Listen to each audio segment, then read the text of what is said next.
नमस्कार साथियों, कैसे हैं आप लोग। उम्मीद करते हैं आप स्वस्थ होंगे, सुरक्षित होंगे और अपनी पढ़ाई निरंतर कर रहे होंगे। दोस्तों, मैंने बोला था कि शनिवार और रविवार को हम सामान्य हिंदी से संबंधित प्रश्नोत्तर और महत्वपूर्ण तथ्य देखेंगे। तो उसी के अनुसार आज सामान्य हिंदी की यह क्लास है और सोमवार से शुक्रवार तक आपका हिंदी साहित्य चलता है। तो आप बने रहिए हमारे हिंदी IQ चैनल के साथ और इसी तरह निरंतर अपनी पढ़ाई को जारी रखते हैं। दोस्तों, शुरू करते हैं। आज हम सामान्य हिंदी में क्रिया से संबंधित कुछ महत्वपूर्ण तथ्य और प्रश्नोत्तर देखेंगे। दोस्तों, क्रिया भी एक महत्वपूर्ण टॉपिक है हिंदी व्याकरण का, सामान्य हिंदी का, तो इसे भी हमें ध्यान लेते हुए चलना चाहिए। तो शुरू करते हैं। पहले हम क्रिया से संबंधित महत्वपूर्ण तथ्य जान लेते हैं कि क्रिया क्या है, कितने प्रकार हैं इसके, कैसे क्रिया होती है। ठीक है दोस्तों, और फिर हम कुछ प्रश्नोत्तर भी देखेंगे। तो शुरू करते हैं। क्रिया, पहले हम उसकी परिभाषा पर बात करेंगे कि क्रिया की परिभाषा क्या होती है। किसी कार्य का करने या होने का बोध कराने वाले शब्द क्रिया कहलाते हैं। ठीक है दोस्तों, कोई भी कार्य हम करते हैं तो जो कार्य हो रहा होता है और जो उस कार्य होने का जो बोध कराता है हमें, वह क्रिया कहलाती है। ठीक है दोस्तों, अब जो क्रिया है वह किन किन शब्दों से बनता है, जो क्रिया शब्द बनता है हमारा किन किन शब्दों से बनता है, तो यह 3 शब्दों से बनता है। कितने शब्दों से दोस्तों? 3 शब्दों से बनता है, धातु से, संज्ञा से और विशेषण से। ठीक है दोस्तों, धातु से, संज्ञा से और विशेषण से। और थोड़ा बात कर लेते कि धातु से कौन सी बनेंगी। जैसे पढ़ना बनता है। पढ़ना क्या है? धातु से बना है, क्योंकि पढ़ क्या है? पढ़ धातु है और उसमें ना प्रत्यय लगा है तो पढ़ना हमारा हो जाएगा। और संज्ञा, संज्ञा से कैसे बनेगा दोस्तों? जैसे हाथ होता है, हाथ में आ और ना प्रत्यय लगेंगे तो हथियाना, ऐसे क्या बन जाएगी? क्रिया बन जाएगी। तो हाथ हमारी संज्ञा है और उसमें आ और ना क्रिया लगेगी तो हथियाना, ऐसे हमारी क्रिया बन जाएगी। अगला है विशेषण। विशेषण से कैसे बनती है दोस्तों? विशेषण, जैसे विशेषण शब्द है चिकना, किसी चीज़ में चिकनाहट होती तो उसकी विशेषता है ना, तो चिकना, उसमें आ और ना प्रत्यय लगेगा तो क्या हो जाएगा? चिकनाना, ऐसा हमारा विशेषण से क्रिया बन जाएगा दोस्तों। ठीक है, तो 3 शब्दों से हमारा क्रिया बनती है, 3 शब्दों से। किस किस से? धातु से, संज्ञा से और विशेषण से। ठीक है दोस्तों, अब हम बात करते हैं कि क्रिया के भेद कितने होते हैं। तो रचना की दृष्टि से या कर्म की दृष्टि से कितने भेद होते हैं क्रिया के? तो 2 भेद होते हैं और ये बहुत ही महत्वपूर्ण है दोस्तों, पूछे जाते हैं। सकर्मक क्रिया और अकर्मक क्रिया। अब जानते हैं सकर्मक क्रिया और अकर्मक क्रिया क्या है। तो सकर्मक क्रिया क्या होती है दोस्तों? जिसमें कर्म का प्रभाव होता है, ऐसा मैंने यहाँ पे लिखा है। तो क्या होता है कि ऐसी क्रियाएं जिसका कर्म हो या कर्म होने की संभावना हो। ठीक है दोस्तों, ऐसी क्रियाएं जिसमें कर्म हो रहा हो या होने की संभावना हो, उसे सकर्मक क्रिया कहते हैं। और अकर्मक क्रिया में क्या होता है? कर्ता पर प्रभाव पड़ता है किसी भी क्रिया कार्य का। ठीक है दोस्तों, किसका? कार्य का प्रभाव कर्ता पर पड़ता है।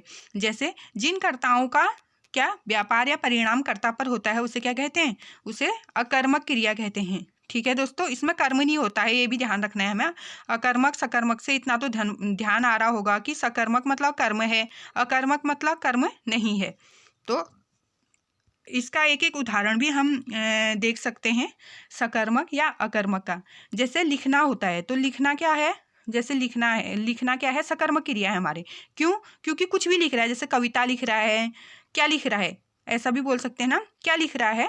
तो जिसमें क्या आएगा ये भी ध्यान रखना है, एक ट्रिक हो जाती है भी, जिसमें क्या आएगा वह क्या हो जाएगा। अगर हम प्रश्न करेंगे उसमें क्या आएगा तो वह सकर्मक क्रिया हो जाएगा। तो क्या लिख रहा है? पोयम लिख रहा है, कविता लिख रहा है, ऐसा हम बोल सकते हैं। ठीक है दोस्तों, अब जैसे अकर्मक क्रिया का एक उदाहरण लेते हैं, हंसना। हंसना, तो क्या हंस रहा है, ऐसा नहीं हो सकता ना, तो इसमें क्या नहीं आ सकता है, फिट नहीं बैठ रहा है, तो अकर्मक क्रिया ये हो गई। उम्मीद करते हैं आपको समझ में आ गया होगा कि रचना की दृष्टि से क्रिया के भेद होते हैं, सकर्मक क्रिया, अकर्मक क्रिया।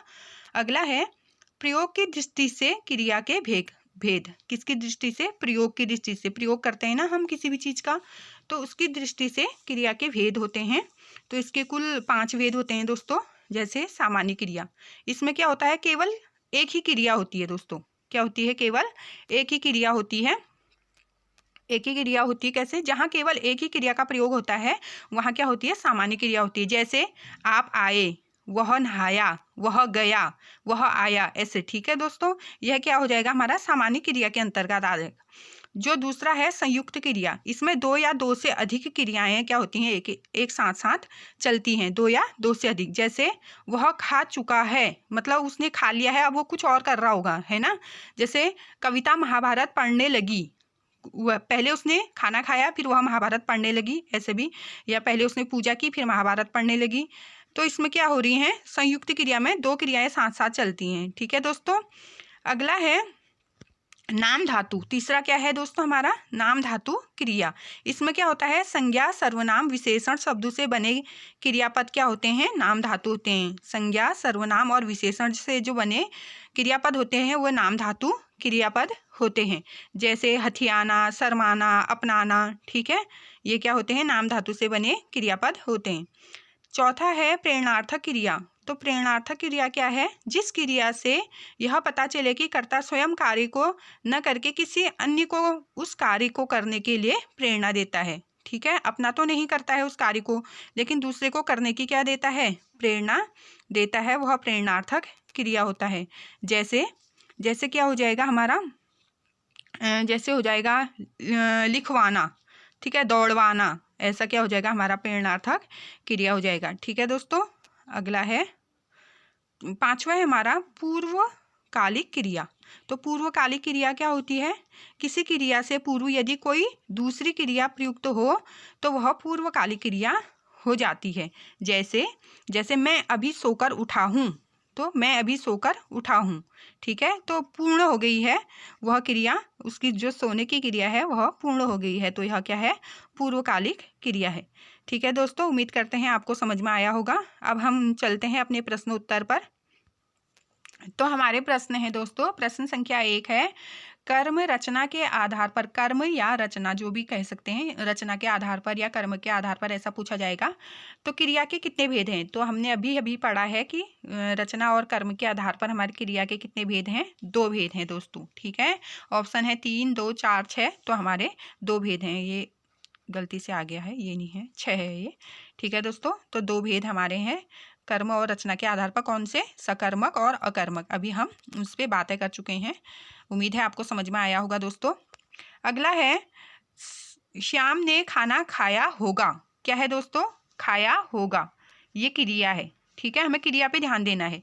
रेखांकित पद में कौन सी क्या है, कौन सी क्रिया है, ऐसा पूछा गया होगा। रेखांकित पद में, एक मिनट दोस्तों, रेखांकित पद में कौन सी क्रिया है, तो हमें देखना है कि रेखांकित पद में कौन सी क्रिया है। रेखांकित पद क्या है, खाया होगा।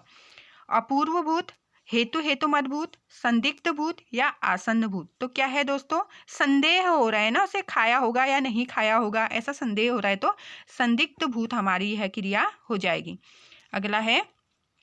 अगला प्रश्न है प्रश्न संख्या 3, पढ़वाना, दौड़वाना किस प्रकार की क्रियाएं हैं। तो अभी अभी हमने बात की दोस्तों, ये क्या हैं, ये हैं प्रेरणार्थक क्रियाएं। जो क्रियाएं खुद नहीं की जाती हैं लेकिन दूसरे को कराई जाती हैं, वो हैं प्रेरणार्थक क्रियाएं। जैसे पढ़वाना, किसी को पढ़वाना है ना, पढ़ना नहीं है, पढ़ नहीं रहा है, वो पढ़वा रहा है। और दौड़वा रहा है, दौड़ नहीं रहा है, तो ये क्या है, प्रेरणार्थक क्रियाएं हैं। अगला देखते हैं हम, प्रश्न संख्या 4 है हमारा। अच्छा, ये थोड़ा नीचे आ गया। निम्न में प्रेरणार्थक, एक ही साथ है दोस्तों, ये टाइपिंग में हो गया है, प्रेरणार्थक क्रिया है। तो क्या है प्रेरणार्थक क्रिया, आपको उम्मीद है समझ में आ गया होगा। जगाना, चलना, पढ़ना, बदलना। तो ये है जगाना। ठीक है दोस्तों, ये क्या है, जगाना हमारी प्रेरणार्थक क्रिया है। और कैसे है, इनको हम देख लेते हैं थोड़ा। तो मैंने यहाँ पे समझाने के लिए दिया है मूल क्रिया। प्रेरणार्थक क्रिया के ये महत्वपूर्ण अंग है, मूल क्रिया, प्रथम प्रेरणार्थक और द्वितीय प्रेरणार्थक। ठीक है दोस्तों, तो अभी जो हमने ये पढ़ा ऊपर, हमने क्या पढ़ा, हमने पढ़ा कि जगाना क्या है, ये प्रेरणार्थक क्रिया है। तो आप ये भी बोल सकते हैं कि जगवाना होगा प्रेरणार्थक क्रिया। नहीं दोस्तों, वह द्वितीय प्रेरणार्थक में आएगा। जगवाना किस में आएगा, द्वितीय प्रेरणार्थक में आएगा। और जगाना किस में आएगा, प्रथम प्रेरणार्थक में आएगा। मतलब वो प्रेरणार्थक क्रिया ही है। मूल क्रिया क्या होती है, जैसे मूल क्रिया कुछ भी करना, दौड़ना, खाना पीना, जाना, ये मूल क्रिया है। तो जैसे करना क्या है, मूल क्रिया है। और कराना क्या हो जाएगा, प्रथम प्रेरणार्थक। और करवाना क्या हो जाएगा, द्वितीय प्रेरणार्थक। ठीक है, फिर दौड़ना मूल क्रिया है, तो दौड़ाना प्रथम और दौड़वाना द्वितीय। पढ़ना मूल क्रिया, पढ़ाना प्रथम और पढ़वाना द्वितीय। ठीक है दोस्तों। आगे जैसे उठना मूल क्रिया है, उठाना प्रथम प्रेरणार्थक और उठवाना द्वितीय प्रेरणार्थक। तो ये प्रेरणार्थक क्रियाएं हैं जो पूछी जाती हैं। अगला प्रश्न देखते हैं, प्रश्न संख्या 5 है, क्रिया का मूल रूप होगा। तो क्रिया का मूल रूप क्या होता है दोस्तों? आप अभी मैंने बताया क्या होता है मूल रूप।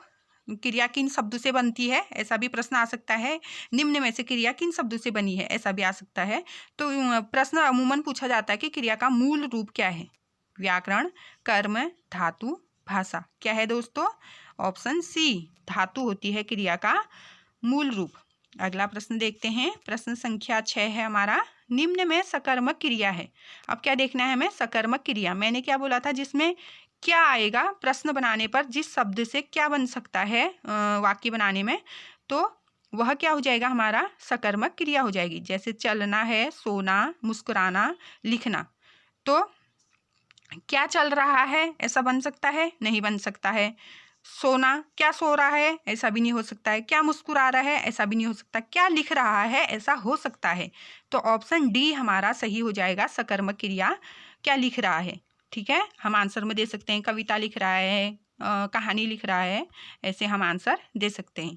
अगला प्रश्न है प्रश्न संख्या 7, संयुक्त क्रिया के भेद नहीं हैं। तो संयुक्त क्रिया का भेद कौन सा नहीं है? ऑप्शन देखते हैं, अवकाश बोधक, निश्चय बोधक, नित्यता बोधक, नाम बोधक। तो नहीं है हमारा नाम बोधक, जबकि अवकाश बोधक, निश्चय बोधक, नित्यता बोधक ये संयुक्त क्रिया के भेद होते हैं। ठीक है दोस्तों। अगला प्रश्न है प्रश्न संख्या 8, मीरा जोर से हंसी वाक्य में कौन सी क्रिया है? तो मीरा जोर से हंसी, किसमें? हंसी, कौन सी क्रिया है? तो हमें देखना है, ऑप्शन देख लेते हैं। मीरा जोर से हंसी कौन सा है? प्रेरणार्थक, अकर्मक, द्विकर्मक, सकर्मक। तो मैंने क्या बोला था? हंसी। क्या हंसी बोल सकते हैं? नहीं। तो अकर्मक क्रिया है, हंसना, रोना, ये क्या है? सोना, ये अकर्मक क्रिया है। अगला प्रश्न देखते हैं, मुड़ना अकर्मक क्रिया का सकर्मक क्रिया क्या होगा? तो देखो यहाँ पे हमें एक ही शब्द में अकर्मक भी सकर्मक दोनों मिल गए हैं। मुड़ना क्या है? हमारी अकर्मक क्रिया है। तो हमें क्या देखना है? सकर्मक क्रिया देखना है। तो सकर्मक क्रिया क्या हो जाएगा? ऑप्शन देखते हैं, मोड़ना, मोड़, मुड़ जाना, मुड़वाना। तो मुड़वाना तो आप अच्छे से समझ गए होंगे, ये प्रेरणार्थक क्रिया है ना, ये हो नहीं सकता। तो मोड़ना क्या हो जाएगा? क्या हो जाएगा? ये हमारी सकर्मक क्रिया हो जाएगा, मोड़ना। ठीक है दोस्तों। अगला देख लेते हैं, प्रश्न संख्या 10 है हमारा, निम्न में सकर्मक क्रिया है। तो क्या है? राम दौड़ा, मैं रुक गया, राहुल सो गया, उसने कार बेच दी। तो देख लेते हैं, क्या दौड़ा? राम दौड़ा, तो ठीक है, ये तो हमारे सामान्य क्रिया में आ जाएगा दोस्तों, ये सकर्मक में नहीं आएगा, ये हमारी सामान्य क्रिया में आएगा। एक ही क्रिया है, तो राम दौड़ा। मैं रुक गया, ठीक है, तो क्या रुक गया? नहीं हो सकता ना, कौन रुक गया होगा, ये भी नहीं हो सकता है। राहुल सो गया, ठीक है, ये भी नहीं हो सकता। उसने कार बेच दी, क्या बेच दी? कार बेच दी उसने, ठीक है। राहुल सो गया में भी नहीं हो सकता, क्योंकि क्या सो गया नहीं हो सकता ना, कौन सो गया होगा, तो ये भी नहीं हो सकता। तो हमारा ये सही है, उसने कार बेच दी। उसने क्या बेच दी? कार बेच दी। तो ये हमारी क्या है? सकर्मक क्रिया है। उम्मीद करते हैं आपको समझ में आया होगा। तो दोस्तों हमारे प्रश्न यहीं पर समाप्त होते हैं। मैंने पूरी कोशिश की कि आपको जो क्रिया वाला टॉपिक है अच्छे से समझ में आ जाए, और उम्मीद करते हैं आपको समझ में आया होगा। तो हम अपनी क्लास को यहीं पर समाप्त करते हैं। आप बने रहिए हिंदी IQ के साथ, और अंत तक मेरी क्लास देखने के लिए बहुत बहुत धन्यवाद आपका। तो दोस्तों ऐसे ही बने रहिए। Bye bye, take care.